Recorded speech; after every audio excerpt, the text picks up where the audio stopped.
ناظرین، ریاست تلنگانہ کے نرمل ضلع میں ایک چونکا دینے والا واقعہ پیش آیا۔ کتے کو مار کر اسے ہرن کا گوشت بتا کر فروخت کیا گیا۔ دھوکے باز نئے نئے طریقوں سے لوگوں کو دھوکہ دے رہے ہیں۔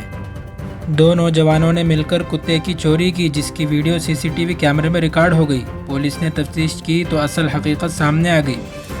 پولیس نے کتے کو چرانے والے افراد سے پوچھ تاچھ کی۔ ملزمین نے اعتراف کیا کہ انہوں نے ہرن کے گوشت کے نام پر کتے کا گوشت فروخت کیا ہے۔ ان کے پاس سے ہرن کا گوشت سمجھ کر کتے کا گوشت لے جانے والے لوگ خوف میں مبتلا ہیں۔ پیسے کے لیے لوگ کس حد تک بھی جا سکتے ہیں۔ حلال اور حرام کی تمیز ان میں باقی نہیں رہتی، اس لیے ہم کو بہت زیادہ محتاط رہنے کی ضرورت ہے۔ ریاست تلنگانہ کے چیف منسٹر چندر شیکھر راؤ نے منچریال کے جلسے عام میں اعلان کیا ہے کہ ریاست بھر میں معذوروں کی پنشن میں مزید 1000 کا اضافہ کیا جائے گا۔ انہوں نے کہا ہے کہ وہ اگلے ماہ سے 4116 روپے پنشن ادا کریں گے۔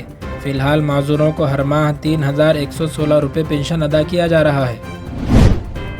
تلنگانہ میں 53 پولیس عہدیداروں کو ترقی ملی ہے۔ عبدالرشید کو SP اور فضل الرحمان، شاکر حسین، شیخ جہانگیر ایڈیشنل SP بن گئے ہیں۔ شہر حیدرآباد سے ابھی خبر آئی ہے کہ شمس آباد ایئرپورٹ پر بنگلور سے تعلق رکھنے والی لڑکی نے خودکشی کی کوشش کی، جس کو چوک CISF کے عہدیداروں نے ناکام بناتے ہوئے بچا لیا ہے۔ اس لڑکی کی شناخت بنگلور ساؤتھ کی رہنے والی 22 سالہ شویتا M کے طور پر کی گئی ہے۔ کل رات تقریباً 12 بجے لڑکی بنگلور سے شمس آباد ایئرپورٹ پہنچی۔ اس نے ڈپارچر بلڈنگ سے فوری طور پر نیچے کودنے کی کوشش کی، تاہم وہاں موجود چوک CISF عہدیداروں نے اس کو بچا لیا۔ اس کو فوری طور پر متعلقہ پولیس کے حوالے کر دیا گیا۔